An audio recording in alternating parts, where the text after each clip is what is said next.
When I opened the door, 2 police officers were on my porch. There must be some mistake, I said, but one of them shook his head. Your daughter contacted us. I turned and saw her crying. Dad, she whispered, I need to tell you something. When I opened the door at 7:43 p.m. on a Thursday evening, 2 police officers were standing on my porch. The older one, a woman with gray hair pulled back in a tight bun, had her hand resting near her holster. The younger one, maybe mid-20s, was holding a notepad and looking past me into the house. There must be some mistake, I said, my mind immediately going to the worst possibilities. Identity theft, someone using my address for fraud, a package delivery issue that had somehow escalated to law enforcement. The older officer shook her head. Mr. Peterson, Michael Peterson? Yes, that's me. Your daughter contacted us. We need to come inside. I turned around and saw her. My 15-year-old daughter, Emma, standing in the hallway behind me, her phone clutched in both hands like it was the only thing keeping her upright. Tears were streaming down her face. Her best friend Maya was beside her, equally terrified, her arm around Emma's shoulders. My stomach dropped. Emma, what's going on? Are you okay? Did something happen? The female officer, her badge read Detective K. Morris, Major Crimes Unit, stepped forward with an expression that made my blood run cold. Mr. Peterson, your daughter filed a missing persons report 2 hours ago. She says her mother has been missing for 3 days. The words didn't make sense, like she was speaking a language I understood individually but couldn't parse together. Missing? No, there's been a mistake. My wife Sarah is on a business trip in Denver. She's at the annual tech conference. She's been texting me every night. She's fine. Emma's voice cracked, raw and desperate. Dad, those texts aren't from Mom. What are you talking about, sweetheart? I looked between Emma and the detectives, trying to find the logic in this situation. I literally got a text from her 20 minutes ago. She said the keynote ran long and she was grabbing dinner with colleagues. Emma held up her phone, showing me a thread of text messages from Sarah's number. I could see them from where I stood. They looked completely normal, generic, safe. How was your day? Miss you both so much. This meeting is running late. Don't wait up. Standard stuff from what should have been a routine week-long business trip. I knew something was wrong on Tuesday, Emma said, wiping her eyes with the heel of her hand. Her voice was steadier now, like she'd been practicing this. Mom always sends me a selfie when she travels. Always. It's been our thing since I was 12. Every single trip, without fail, she sends me a selfie from the hotel, from the conference, from whatever city she's in. But this time, nothing. Just texts. I felt the first flutter of real unease in my stomach. She was right. Sarah did that. It had started as a joke. Emma had been worried about her mom traveling alone for work, so Sarah started sending silly selfies to prove she was safe. It became their ritual. Hotel bathroom mirror selfies, airport gate selfies, conference badge selfies. Maybe she's just busy with the conference, I said, but the words sounded hollow even to me. You know how intense these things get. That's what I thought at first, Emma continued, and I could see her hands shaking. I told myself I was being paranoid, but then yesterday, I texted her asking specifically about her hotel room view. She always complains about hotel views, remember? Last time in Chicago, she sent me 15 pictures of construction cranes blocking her window. The time before that in Boston, she was facing a brick wall. She always complains, but this time she just replied, "It's nice." That's it. 2 words. Dad. Mom would have sent a picture. She would have complained about something. It felt wrong. Detective Morris nodded, pulling out her own phone. Your daughter has very good instincts, Mr. Peterson. We ran a preliminary check based on her report. Can you tell me which hotel your wife is staying at in Denver? The Marriott downtown Denver, I said automatically. She always stays there for this conference. It's close to the convention center. She's probably stayed there 8 or 9 times over the years. The detective exchanged a glance with her partner, a younger man whose badge read Detective J. Hayes. Mr. Peterson, we called that hotel approximately 90 minutes ago. Sarah Peterson never checked in. Her reservation was canceled 3 days ago, Monday morning at 6:47 a.m. The floor seemed to tilt beneath my feet. I grabbed the door frame to steady myself. That can't be right. She's been texting me updates about the conference sessions, about the people she's meeting, about Dad. There's more. Emma's voice was so small now, so scared. I looked up her flight. United Flight 447 to Denver on Monday morning, right? 6 a.m. departure from here? Yes. I dropped her at the airport Sunday night. She had the early flight. That flight was diverted to Kansas City due to severe thunderstorms in the Denver area. It never made it to Denver. The airline rebooked passengers on later flights, but Mom never got on any of them. Emma's hands were shaking worse now. I checked the passenger manifests for every United flight from Kansas City to Denver that day. Maya's mom works for United. She helped me access the records. Mom wasn't on any of them. Maya nodded nervously, her voice barely audible. My mom said I should call the police immediately when we found out. She said this wasn't normal. I couldn't breathe. Why wouldn't Sarah tell me about the diversion? Why would she keep texting like everything was normal? Because she's not the one texting you, Emma said, and now the tears were flowing again. Dad, I used Find My iPhone yesterday when she didn't respond to my calls. Mom's phone has been in the exact same location for 72 hours, a parking garage in Kansas City, level 3, section B. It hasn't moved a single foot. I'd been married to Sarah for 17 years. We'd met in grad school. She was getting her MBA. I was finishing my engineering degree. We'd dated for 2 years, got married in a small ceremony at her parents' lake house, bought our first home 6 months later. Emma was born 2 years after that. Our life was normal, boring even. Sarah worked as a director of technology integration for a mid-sized software company. She traveled maybe once a month for conferences or client meetings. I worked from home as a senior systems architect, managed a team remotely, picked Emma up from school most days. We were the kind of couple that still held hands during movies. That had inside jokes from a decade ago. That texted each other photos of dogs we saw during the day with captions like, "Future third child." This wasn't our life. This wasn't supposed to happen to us. But as I looked at Emma's terrified face, at the grim expressions on the detectives, I realized I didn't know what was happening at all. Detective Hayes pulled out his radio, speaking in that clipped, efficient way that cops use when things are serious. "We've already coordinated with Kansas City PD based on your daughter's information. They're en route to that parking garage location right now. Should have eyes on the vehicle within 10 minutes. I sank onto the couch, my legs suddenly unable to hold me up. This doesn't make sense. Who would take Sarah's phone and pretend to be her? Why would someone do that? Emma sat down beside me, and I noticed her hand was trembling as she opened Instagram on her phone. Dad, do you remember Mom's ex-boyfriend from college, Derek Hansen? The name triggered a vague memory. Maybe? I think she mentioned they dated for about a year before we met. Why? Emma turned her phone toward me. The Instagram profile showed a man in his late 30s with dark hair and a carefully groomed beard. His most recent post was from Monday, 3 days ago. The photo showed a rustic cabin in the woods, all exposed beams and stone fireplace. The caption read, "Finally got my second chance. Some things are worth waiting 15 years for. New beginnings. Fate works, worth the wait." My blood went cold. You think he's involved in this? Dad, Mom blocked him on everything 2 months ago. She never told you because she didn't want you to worry, but she told me about it. Emma's voice was getting stronger, more controlled, like she was testifying. He'd been sending her messages on LinkedIn, trying to reconnect, getting obsessive. She said it creeped her out, that he was talking about what could have been and timing being everything. She finally blocked him after he tried to add me on Instagram. Detective Morris leaned forward, her expression intense. Did your wife mention any specific threats? Any indication she felt unsafe? Emma scrolled through her own text messages with her mother, and I watched her face as she found what she was looking for. Mom sent me this 3 weeks ago. She held up the phone. The text was from Sarah. Derek showed up at my office today. Just walked right into the lobby. I told security not to let him in anymore. They have his photo. If anything ever feels off, Emma, promise me you'll trust your instincts. Don't ignore warning signs. The message hit me like a physical blow. Sarah had been worried, scared even. She'd warned Emma, but she hadn't told me because she knew, God, she knew me so well, that I'd overreact, that I'd do something stupid like confront him, escalate the situation, make it worse. So she'd tried to handle it quietly, protected us by keeping us in the dark, and now she was missing. Detective Hayes' radio crackled to life with a burst of static. Unit 7 to Detective Hayes. Come in. Hayes here. Go ahead. We're at the parking garage, level 3, section B. We've located a silver 2019 Honda Accord. License plate matches the registration for Sarah Peterson. Driver's side door is unlocked. Cell phone is on the driver's seat, still powered on. Purse is in the passenger seat. Keys are in the ignition. No sign of the vehicle owner. My heart stopped. That was Sarah's car. The one she'd driven to the airport Sunday night. The one that should have been in long-term parking at the airport, not in a garage in Kansas City. Check for security camera coverage, Detective Morris said into the radio, her voice sharp. We need footage from Monday morning, approximately 8:01 to 10:00 a.m. Copy that. Security office is cooperating. They're pulling footage now. The next 47 minutes were the longest of my life. Emma sat beside me, holding my hand, her grip so tight my fingers went numb. Maya's mother had arrived, a kind woman named Patricia, who worked in operations for United Airlines, and she sat with Maya on the other side of the room, whispering reassurances neither of them believed. The detectives made phone calls, coordinated with Kansas City police, pulled records, asked me questions about Sarah's habits, her routine, her relationships. Did she have any enemies? Any disputes at work? Any financial problems? No,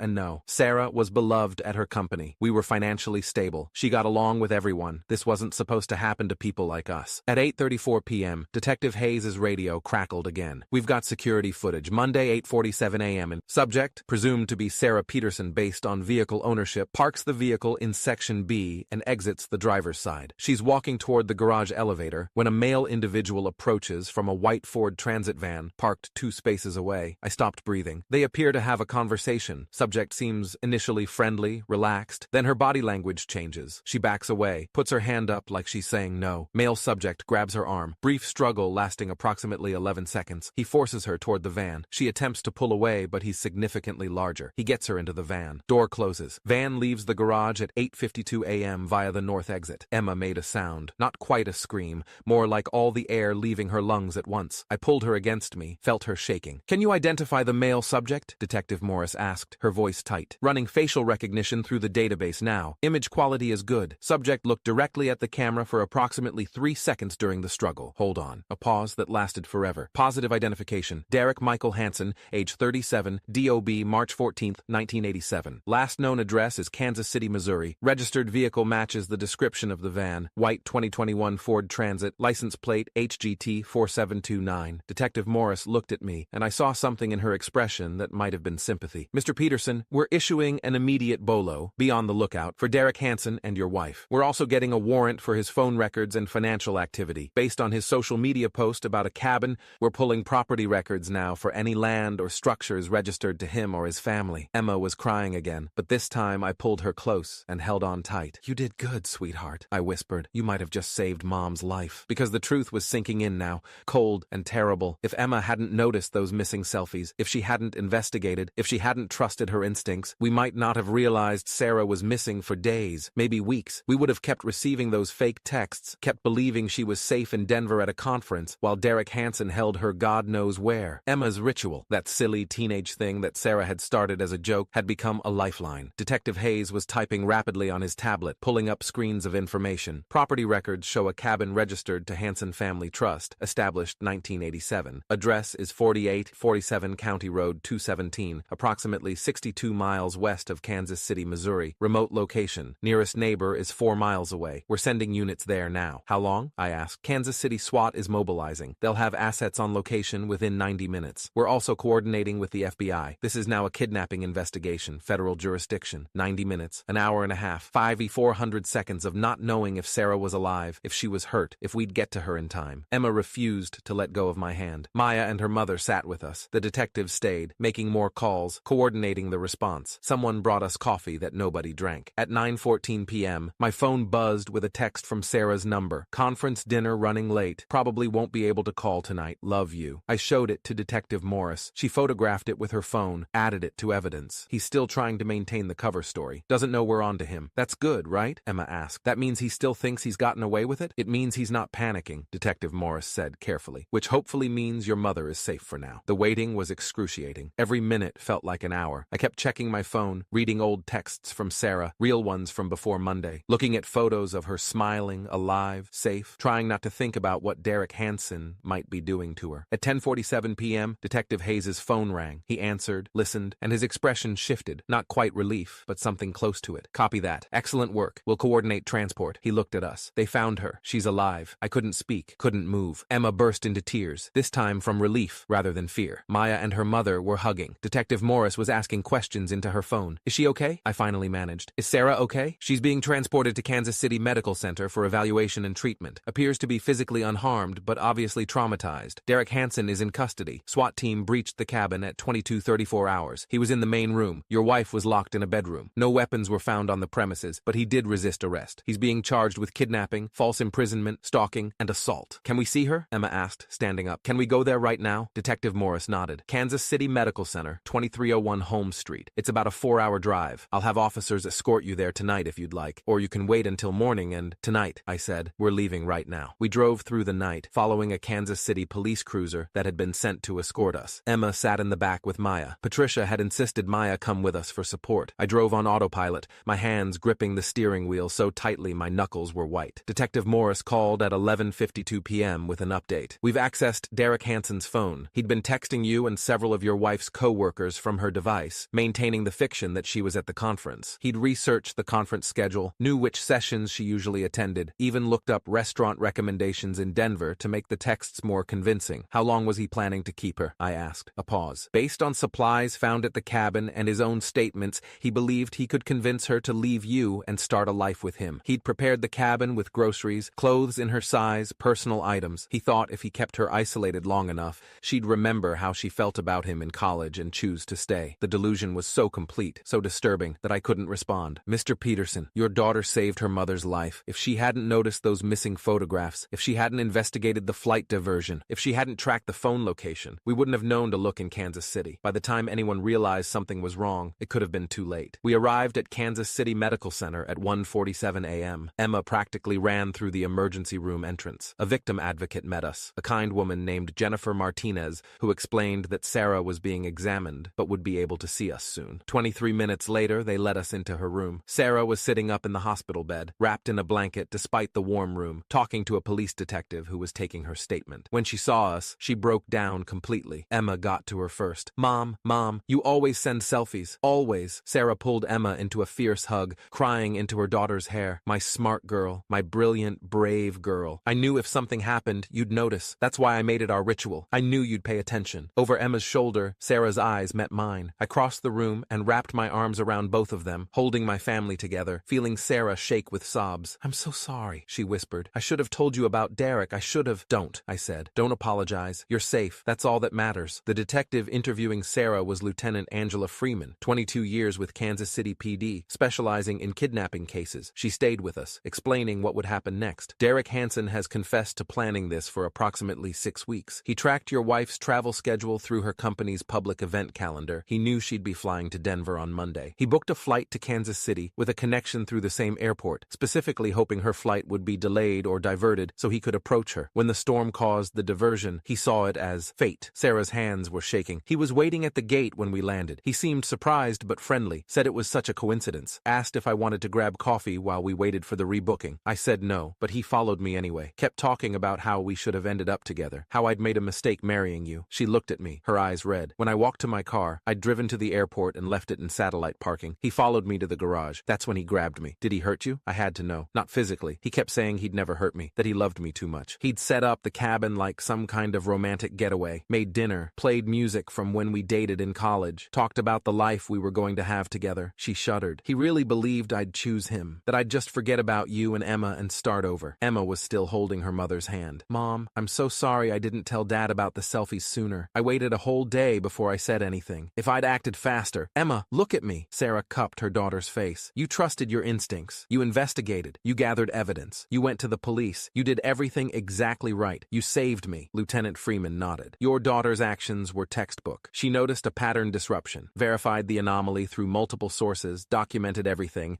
and reported it to authorities. Most adults wouldn't have handled it as well. Derek Hansen was charged with first-degree kidnapping, second-degree assault, false imprisonment, stalking, and identity theft. The FBI added federal charges for interstate kidnapping and wire fraud for using Sarah's phone across state lines. His lawyer tried to argue diminished capacity, claimed Derek had been suffering from delusional disorder and didn't understand his actions were criminal. The prosecutor, Assistant U.S. Attorney David Chen, with 26 years of experience in violent crimes, destroyed that defense with Derek's own planning documents. They found notebooks in the cabin detailing his surveillance of Sarah, his research into her travel schedule, his preparation of the cabin. The trial lasted 6 days. Emma insisted on attending, wanted to testify if needed. She didn't have to. Sarah's testimony and the mountain of physical evidence were enough. The jury deliberated for 4 hours and found him guilty on all counts. He was sentenced to 15 years in federal prison with no possibility of parole for the first 10. At the sentencing, the judge, Honorable Patricia Weinstein, 34 years on the bench, addressed Derek directly. You didn't love Sarah Peterson. Love doesn't involve kidnapping, imprisonment, or trying to erase someone's family. You were obsessed with a fantasy, and you were willing to destroy a real person's life to maintain that fantasy. Your actions were calculated, deliberate, and cruel. Then she looked at Emma, sitting in the gallery. Young lady, your intelligence and courage saved your mother's life. You saw what others missed. You acted when others would have hesitated. You're a credit to your family and to every young person